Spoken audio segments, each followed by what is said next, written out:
মারিয়া মনসুর লিখেছেন, মা বাবার জন্য কীভাবে দোয়া করব।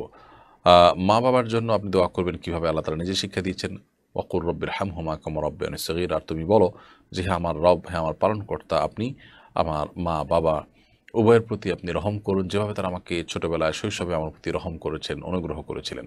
তো এইভাবে মা বাবার জন্য দোয়া করার শিক্ষা আল্লাহ রাব্বুল আলামিন আমাদেরকে দিয়েছেন স্বয়ং, অতএব সেভাবে আমরা দোয়া করতে পারি। এছাড়া মা বাবার জন্য আমরা নিজের ভাষা, নিজের যেভাবে ভালো লাগে সেভাবে আমরা দোয়াও করতে পারি। মেহরাব আপনি লিখেছেন, আমার স্ত্রীর বাবা মায়ের ডিভোর্স হয়ে গেছে এবং তার মায়ের দ্বিতীয় বিবাহ হয়েছে। আমার স্ত্রী কি তার মায়ের দ্বিতীয় স্বামীর সঙ্গে দেখা দিতে পারবে? আপনার স্ত্রীর বাবা মায়ের মধ্যে যদিও ডিভোর্স হয়ে গেছে এবং মায়ের দ্বিতীয় বিয়ে হয়েছে, আপনার স্ত্রী তার মায়ের দ্বিতীয় স্বামীর সঙ্গে অবশ্যই দেখা দিতে পারবে।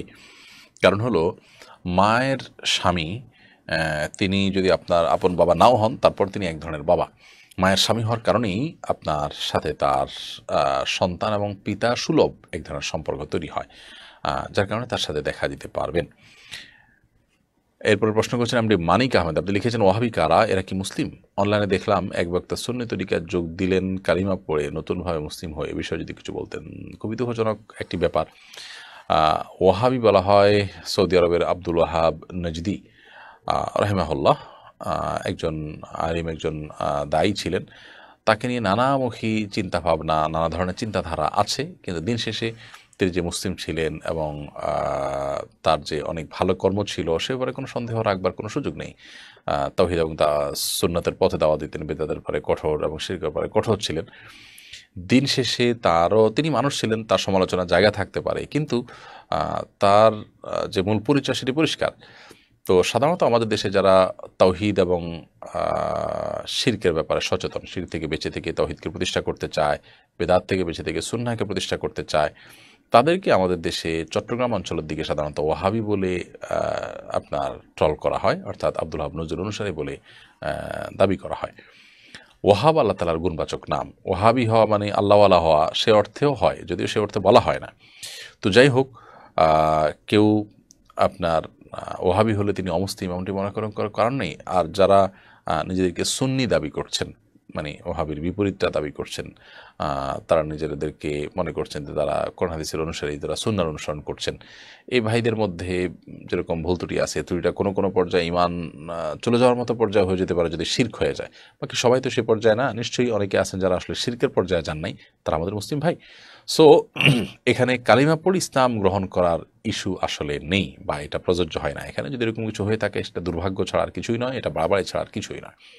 আল্লাহ তাআলা আমাদেরকে আমাদের পারস্পরিক যে মতপার্থক্যের জায়গাগুলো আছে, ভিন্ন মতের জায়গাগুলো আছে, সেগুলোকে আমরা সহনীয় পর্যায়ে দেখার তৌফিক দান করুন। আমরা যেন সেগুলোকে বাড়াবাড়ি করে সীমা ছাড়িয়ে না যাই এবং এটিকে হাস্যকর পর্যায়ে নিয়ে না যাই। আল্লাহ তাআলা আমাদের সবাইকে সে ধৈর্য সহ্য দান করুন এবং সেই বোধ শক্তি দান করুন। এমডি মনারুল ইসলাম আপনি লিখেছেন, নামাজ পড়া ছাড়া কি জান্নাতে যাওয়া যাবে? নামাজ পড়া ছাড়া জান্নাতে যাওয়া যাবে কিনা? একজন মানুষ ঈমান এনেছেন, ঈমান আনার পর নামাজের ওয়াক্ত হওয়ার আগে আগেই তিনি মৃত্যুবরণ করলেন, বা নামাজ পড়ার সুযোগ পাওয়ার আগে মৃত্যুবরণ করেন, তিনি জান্নাতে যেতেও পারেন। কিন্তু কেউ নামাজের সুযোগ পেয়েছেন, তিনি মুসলমান, অবলীলায় একটার পর একটা ওয়াক্ত নামাজ নষ্ট করছেন, এরপর তিনি জান্নাতে যাওয়ার প্রত্যাশা জোরালোভাবে করতে পারেন না।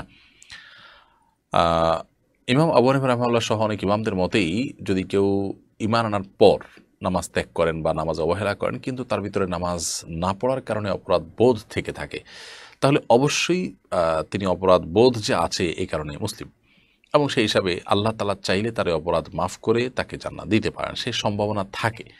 বাট কোরআন এবং হাদিসকে আমরা যদি অ্যানালাইসিস করি তাহলে দেখি যে ইচ্ছাকৃতভাবে ঠান্ডা মাথায় নামাজ ত্যাগকারী ব্যক্তি, তার জন্য জান্নাতের পথ অত্যন্ত কঠোর। এবং আল্লাহ তাআলা কোরআনে কারিমে বলেছেন যে জাহান্নামীদেরকে জান্নাতীরা কিয়ামতে যখন তারা জাহান্নামের আযাবে ভোগ থাকবে, তখন তাদেরকে জিজ্ঞাসা করবেন যে মা সালাকাকুম ফি সাকার, তোমাদেরকে জাহান্নামে কিসে নিক্ষেপ করেছে? তখন তারা বলবে ক্বালু লাম নাকু মিনাল মুসাল্লিন, আমরা নামাজি ছিলাম না, এই কারণে আমাদেরকে জাহান্নামে আসতে হয়েছে। এখান থেকে বোঝা যায় যে জান্নাতে যাওয়ার আশা করা সুদূর পরাহত যদি কেউ ইচ্ছাকৃত ঠান্ডা মাথায় নামাজ ত্যাগ করে।